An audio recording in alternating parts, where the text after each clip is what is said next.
Hello, this is Jerry with McKellar's Modified Rides. Today we're going to be installing 11-inch Wilwood brake kit on a 70 Duster. Part number's right there, 140-11023. This is designed to go with the 10-inch spindles that came factory, your factory drum spindles. This kit will go right on there. So we went ahead and pre-assembled. We mounted the rotors to the rotor adapters, torqued to proper torque. And then we installed the grease seals, greased the bearings, installed the rotor adapter onto the hubs, so it's all ready to go. Make sure you properly torque everything to the torque settings and the instruction manual. Okay, we've removed the stock drum assembly off of the Duster. And once you get it off there, I like to cap the brake line right here so you can see, so that way you don't get a drip, you don't have to worry about that. Of course, you do have to disconnect the torsion bar tension off of the bottom. I just made a mark so we can put it back in the proper spot. And then here's the spindle. I like to buff the face of this off, make sure it's all true and flat, because the piece that you're gonna be adding on there, this piece here, when it goes on, you wanna make sure there's no interference where it goes on flush. And this one hole right here that holds the bottom ball joint, that's why we have to take off the tension, because otherwise you'd have this, you have to be able to have no tension on that, or you'll have problems and start pulling that bolt out. You do have to drill this hole out right here on the corner to a 1/2 inch. I like to start out, you know, a couple sizes down, like 1532, 31/64, and then go to a 1/2 inch. That way it's a little easier, it doesn't catch and bind on you. And basically after that, we can go ahead and install the new stuff on and put the tension back on it.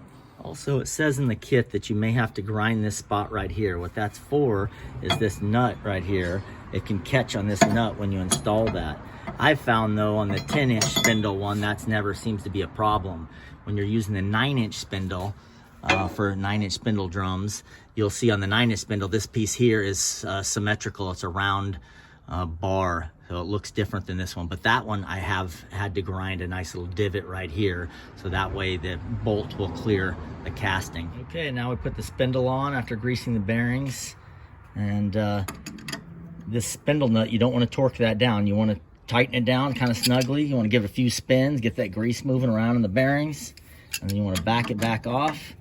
Just take the play out. You want it where it's loose, and just go right back right there. Just take the play off of it. You don't want to snug that down. You'll cook those bearings if you do.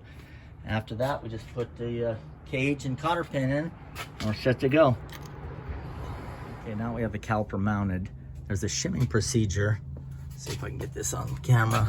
Sorry about that. There's shims, those gold shims you can see right there. This particular car took 2 of them. And what those shims for this mounting bolt right here are doing, it's centering the caliper in the middle of the rotor. If you can kind of look down on that, we want it right in the center. It won't get exactly, but as close as you can get with the shims provided. And another important factor is if you can see down through, see the heads of those bolts, you don't want those caliper bolts to protrude. Yeah, right through there, you can see it barely sticking out. You want to watch how long those are. It depends on how many shims you use. But if they protrude too far, of course, they could come in contact with the rotor. So make sure those are got adequate clearance. And sometimes it's even a little easier once you slide the brake pads in. You can see the amount of clearance from the brake pads to the rotor. When it's a brand new caliper like this, where the pistons are all collapsed, you can get a better idea of the amount of space is between there and there, or as close as we can get with the shims provided. And then once you get all done, you want to torque those caliper mounting bolts to 40 foot-pounds. Here it is with the caliper installed, also the brake hose. This mounting bracket right here, you do have to die grind that hole out a little bit. It's kind of got a D shape to it. You got to make it symmetrical, completely round. And then that clip goes in there to hold it on. Be sure to put that clip with that this tang right here facing up. I've seen people put that the other way just because it's easier to go in, but it doesn't hold it secure. It's designed to go that way. You got to get some channel locks or hammer, and you got to get it in there, but it holds it nice and secure.